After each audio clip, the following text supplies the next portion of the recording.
Indonesia was strategically important. It had a huge population, and the CIA believed their Prime Minister, Sukarno, was going to open up the country to communism.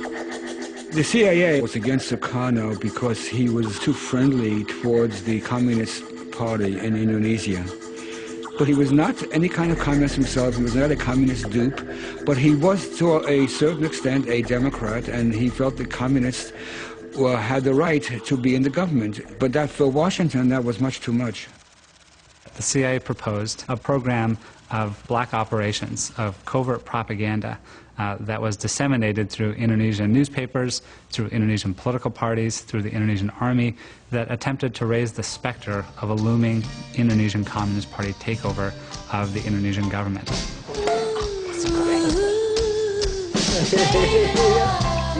The CIA made a bizarre decision. They tried to blacken Prime Minister Sukarno's name by making the world's first celebrity porn film. They hired a Sukarno lookalike and filmed him enjoying the company of a young lady who wasn't his wife. But the CIA failed to realize that Sukarno was already a famed womanizer, and this home movie had no impact at all on his popularity. So when this amusing attempt to get rid of him failed, the CIA turned to something a lot less funny: black operations. Black operations are top-secret or illegal missions which the CIA perform for the US government that aren't supposed to come out in the open.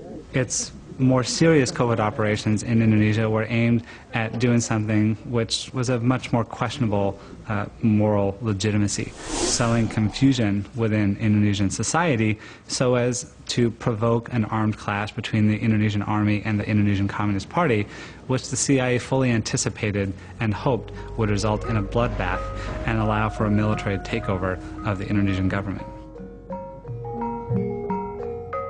On the night of September 30th, 1965, a low-ranking soldier kidnapped and murdered 6 Indonesian generals. The soldier claimed he carried out this attack to prevent the generals taking over the country in a CIA-sponsored coup. In the confusion that followed these murders, General Suharto and his army blamed the Indonesian Communist Party and mounted a coup to get rid of Prime Minister Sukarno. The CIA had got what they wanted, and Sukarno was driven from power. After the coup, the CIA worked together with the generals to ensure every single communist in Indonesia was killed.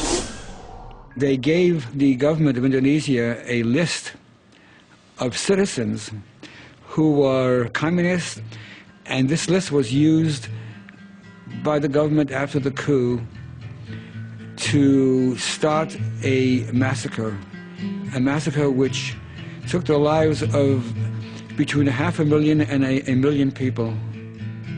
The United States government, led by the Central Intelligence Agency, helped to facilitate these massacres by providing various forms of communications equipment, money, and small weapons to the Indonesian army. This campaign constituted one of the greatest campaigns of slaughter in modern Asian history.